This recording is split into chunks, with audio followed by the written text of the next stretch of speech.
শুভ সকাল বন্ধুরা, আয়ানস লাইফস্টাইলে সবাইকে স্বাগতম। তোমরা সবাই কেমন আছো? আজকে আমি অনেকদিন পর ভিডিও দিচ্ছি। এদিকে দেখতে পাচ্ছ মায়ের পুজো দেওয়া হয়ে গেছে। সকাল সকাল সব কমপ্লিট। আমাদের বাড়িতে সকালেই পুজো দিয়ে দেয়। তো আমিও ওঠার পরে গুড গোপালকে মর্নিং। নমস্কার করে এসে এই জাস্ট এখন ওঠা হলো বিছানা সকালবেলা। গোছাতে শুরু করে এখন এই যে দিয়েছি। ছেলে আমার দেখতেই পাচ্ছ বিছানায় ছেলে ঘুম থেকে খাওয়া উঠে ওর দাওয়া খাইয়ে করে এই দাইয়ে করে রেডি রেখে করলাম। দিয়েছে। তো কী আমি করে রেখেছি বিছানাটা বিছানাটার গোছাবো। অবস্থা। তো করলেও ও আমাকে হেল্প করে। এখন হেল্পার আছে আমার অনেক। তো আমি কাজ করছি, দেখতেই পাচ্ছ ঘরের কাজগুলো সব গুছিয়ে নিচ্ছি পটপট করে, না হলে পরে আবার এই যে চলে এসেছি অলরেডি। একটু মার কাছে দিয়েছিলাম যাতে আমি কাজগুলো করতে পারি। তো ওই আমার অর্ধেক কাজ করে দিচ্ছে, বিছানা ঝেড়ে দিচ্ছে। এখন বললে মোটামুটি সবই করে ও।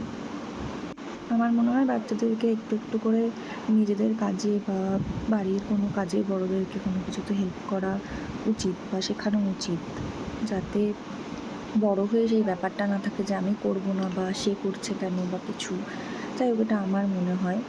এই জন্য আমি ওকে বলি যে এটা করো বা এটা দিয়ে আসো কাউকে।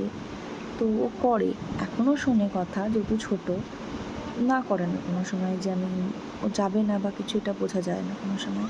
ও যায়, দিয়ে দিয়ে আসে।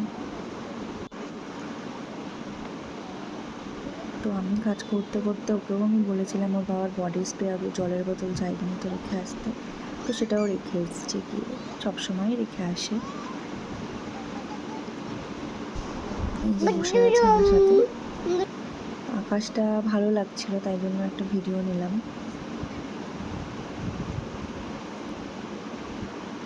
তো এদিকে ওকে আমি লাঞ্চ করিয়ে দিয়েছি। বায়না করলো জানলার কাছে গিয়ে খাবে, গেটের সামনে। সেই জন্য ওখানে নিয়ে গেছিলাম। ওকে ঘুম পাড়িয়ে দিয়ে এবার আমি যাব লাঞ্চে। তো আমার লাঞ্চ রেডি।